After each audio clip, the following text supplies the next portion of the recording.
Análisis con Jaime Brito, experto en energía. Jaime, ¿qué tal? ¿Cómo estás? Hola Marta, un gusto saludarte.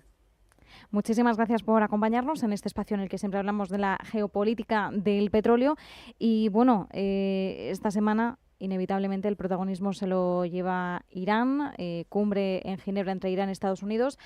Cerraba en términos favorables, vamos a decir cordiales, pero en las últimas horas una cosa es lo que eso nos ha trasladado vía diplomática y otra cosa la tensión que se ha reavivado y que parece que escala por momentos. ¿Cómo está reaccionando el crudo ante los posibles escenarios de una escalada que pueda conducir a un ataque por parte de Estados Unidos a Irán?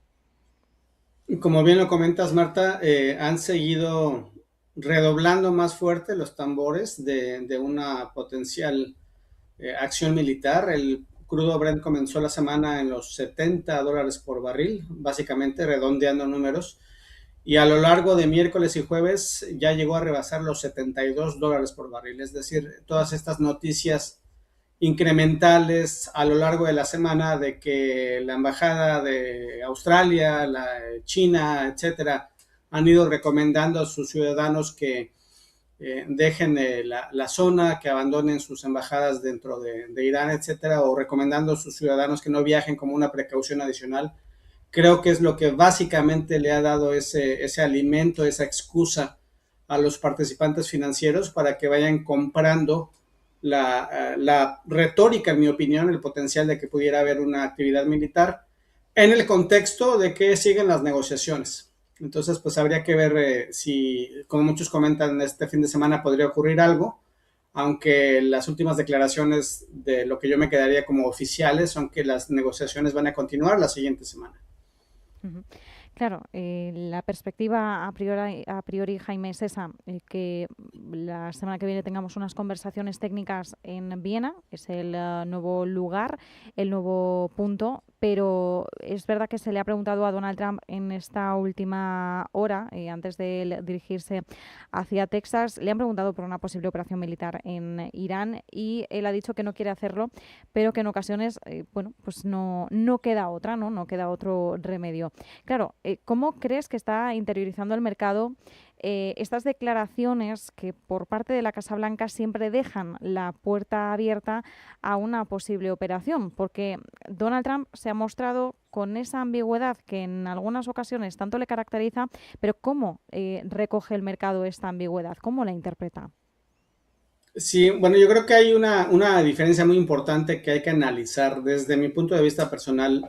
Cuando comenzó la guerra de los 12 días, había una retórica que se iba gradualmente incrementando, ¿no? Se iba haciendo más Ujú. fuerte para amenazar, para advertir que podría haber un ataque militar. Se acercaron barcos a la zona y después, 24 horas antes más o menos, cuando hubo una conferencia de prensa e incluso la portavoz, la señorita Levitt, comentó Ujú. que el presidente Trump se iba a tomar su tiempo y iba a decidir en los próximos 10 días. Y en esa noche estaban comenzando los ataques. Ujú. Entonces, dentro de lo que tú comentas de esta permanente ambigüedad, es en ambos sentidos. Es decir, si ahorita se están escalando por alguna razón estos mensajes a cada una de las embajadas, a lo mejor son ellas mismas las que, sin querer, estas representaciones internacionales han estado alimentando esta semana el rally o, bueno, la preocupación. Pero me parecería interesante que pudiera haber un ataque cuando todavía están las conversaciones en firme, porque Ujú. entonces sería un precedente para cualquier otro país en el mundo que esté negociando con los Estados Unidos, potencialmente incluso con un tema comercial, de que pues a pesar de que estemos en discusiones continuas, de todas formas se va a imponer la voluntad, ¿no? Entonces creo que en este sentido, al menos mientras no haya un rompimiento de conversaciones, yo soy de la interpretación de que no veríamos un ataque este fin de semana, pero el mercado, Ujú. como lo analizábamos en la respuesta anterior, creo que está comprando el acercamiento, ¿no? El incremento de la probabilidad de que sí vaya a haber una interrupción en el flujo de barcos en el estrecho de Hormuz y que de hecho las últimas 2 o 3 semanas se ha reportado que ha habido una compra excesiva o adicional de crudo de Medio Oriente para países en Asia y etcétera, porque están preparándose, están anticipándose a que pudiera haber algún tipo de bloqueo. Entonces, no es solo la anticipación financiera, económica, sino ya físicamente ha estado trasladándose al terreno de compras de petróleo este incremento en la retórica en la zona. Ujú. Efectivamente, es una situación que desde luego sería llamativo porque, como bien dices, la vía diplomática está abierta, por el momento se mantienen las negociaciones, tenemos un horizonte al que mirar, que son las conversaciones en Viena de la semana que viene, así que resultaría cuanto menos impactante que pudiera producirse un ataque sin que hubiera un cierre total de las negociaciones, ¿no? Si el escenario hubiera sido otro, es decir, si ayer en Ginebra hubiera habido una ruptura total, una tensión irreconciliable, quizás ahí sí que incluso hoy podríamos estar hablando ya del resultado de un ataque, porque Donald Trump ya sabemos que cuando se le agota la paciencia tampoco tarda mucho en actuar, y ya está ahí el Gerald Ford, el mayor portaaviones del mundo, que está acompañando al Abraham Lincoln. Pero bueno, mientras se mantengan abiertas esas conversaciones, vamos a intentar mantener la calma, pese a que efectivamente el mercado pueda estar descontando una probabilidad mayor de tensionamiento y sobre todo de interrupción de flujo de tránsito en el estrecho de Hormuz. Cambiando de tercio, Jaime, hay otros focos geopolíticos, Estados Unidos y Cuba, Afganistán y Pakistán. Por cierto, ¿el mercado interioriza de alguna forma un posible impacto por parte de estos focos, o realmente lo único que está vigilando, porque es lo único que puede impactar realmente, es Estados Unidos e Irán? En mi opinión muy personal, desde básicamente la pandemia y la guerra de Rusia, realmente no ha habido evento geopolítico fuerte, eh, tremendamente importante como aquellos ataques o intercambio de misiles entre Israel e Irán en abril del 2024, por ejemplo, y otros eventos que no han prácticamente movido específicamente el precio del petróleo. Es decir, ha habido eventos geopolíticos que normalmente en otro momento cercano de la historia hubieran significado un movimiento al alza o a la baja de 5 o 10 dólares por barril en cuestión de horas. No lo han movido por un tema que hablábamos, el tema de altos tipos de interés, altas tasas, que hacían que una gran cantidad del dinero que normalmente se movía diariamente en los mercados de futuros de commodities como el crudo, estuviera reservada para carry trade y para otro tipo de instrumentos financieros. Y yo sigo pensando en lo mismo, es decir, a menos que no sea realmente algo que interrumpa el flujo de petróleo, y esto específicamente que hemos estado viendo en el mes de febrero con respecto al incremento en el precio del crudo Brent por el tema de Irán, con el precedente que tenemos de Venezuela de hace unas semanas, es lo único que realmente puede mover el precio, algo que pase, aunque sea significativamente relevante en muchos aspectos con Afganistán, Cuba, Venezuela, etcétera, no se compara y no tiene impacto directo con el precio del petróleo. Bueno, pues entonces dejamos el caso de Cuba, dejamos también a un lado Afganistán y Pakistán. Por otro lado, Jaime, los inventarios semanales de crudo en Estados Unidos han repuntado con fuerza. Ahora mismo, ¿cuál es la lectura que debemos hacer a raíz de este dato?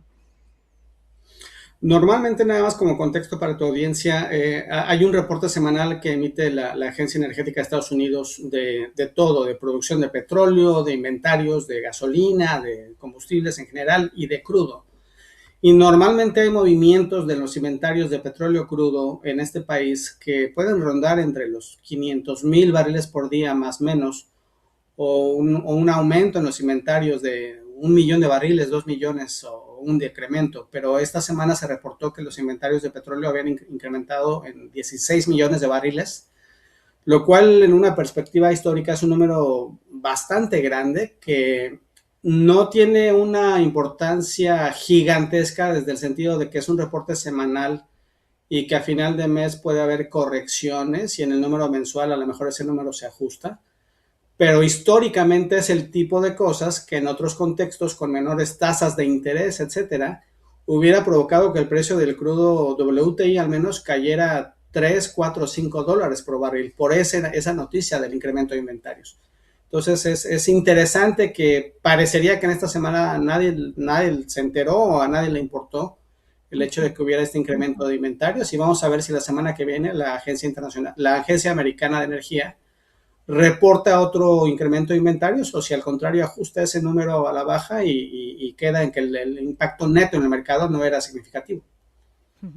Por otro lado, esta semana todos los medios nos hemos hecho eco de la posibilidad o la consideración que se está moviendo en el seno de la OPEP Plus de aumentar la producción de petróleo. Se habla de un incremento de 137.000 barriles diarios para abril de 2026.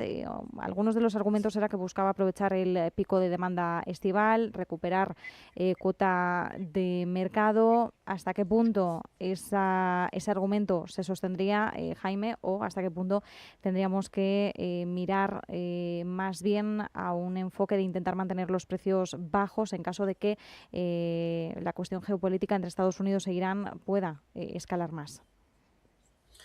Es un tema interesante porque a lo largo del 2025 estábamos en momentos en que el precio del Brent estaba a los 60, $62 por barril, por lo tanto el WTI estaba en los 55, $57 por barril, y en esos momentos la OPEP estaba anunciando incrementos de 400,000 barriles por día, es decir, en un escenario de precios ya deprimidos había más oferta. Entonces, en este preciso momento en que en este día el precio del Brent está en los $72 por barril, creo que si la OPEP quiere continuar con esa estrategia gradual de incrementar participación de mercado, es el momento adecuado, estratégicamente hablando.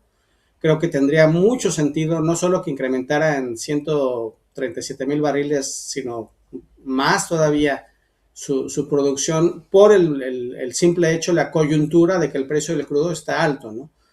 Habría que ver realmente cuál es el plan de la OPEP en el resto del año y yo creo que también están en comunicación constante con Estados Unidos en el sentido de que si pasara algo con Irán y de que se hubiera algún tipo de interrupción en la posibilidad, en el volumen de producción de Irán, que ellos pudieran compensar con esa producción. Aquí el gran detalle es cuántos días estaría interrumpido el flujo marítimo en el estrecho de Hormuz y toda la península arábiga y qué otros países pudieran entrar a proveer petróleo en caso de que el estrecho de Hormuz estuviera cerrado por varios días, ¿no? Esa sería la pregunta del millón.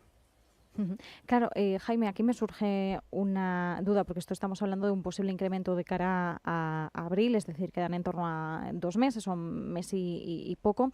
Si ocurriera algo inminente en Irán que efectivamente pusiera en jaque el tránsito del estrecho de Hormuz, ¿la OPEP tiene herramientas para actuar de emergencia? ¿Hay algún almacenamiento seguramente ¿qué te gusta? 5 millones, 10 millones de barriles a lo largo de algunas terminales marinas en diversos puntos del mundo, tal vez alrededor de Singapur, el estrecho Índico, pero realmente no hay una posibilidad de compensar en 5 millones de barriles de producción al día o 7 millones en caso de que el estrecho de Hormuz pudiera estar interrumpido por más de 1 o 2 días, ¿no? O sea, diariamente por el estrecho circulan más o menos 20 millones de barriles por día. Entonces, estamos hablando de que una interrupción más allá de un par de días crearía un cuello de botella significativo en el flujo internacional de petróleo. Puedes tal vez decir que otros miembros de la OPEP o no OPEP podrían participar, más volumen que salga de Kazajistán por el Mediterráneo, a lo mejor más volumen de Nigeria, Argelia en África, pero realmente que te alcance para compensar 10 a 20 millones de barriles por día, nadie más que los países de Medio Oriente. Es decir, no sería suficiente para compensar. Como bien nos decías, en torno a 20 millones de barriles pueden circular por esta zona de forma diariamente. Claro, evidentemente esto si hablamos de un solo día. Si estuviéramos hablando de varios días de bloqueo en el estrecho, efectivamente, como bien nos decías, tendremos un cuello de botella significativo, un impacto a nivel mundial, tensionamiento también de los mercados, por supuesto, y esa incapacidad por parte de la OPEP de sacar la producción o la oferta necesaria para la demanda, a pesar de que pudieran entrar otros actores en escena. Pues nos quedamos con eso y con este análisis. Jaime Brito, experto en energía, muchísimas gracias y que tengas un feliz fin de semana. Gracias a ti, hasta luego. Bye.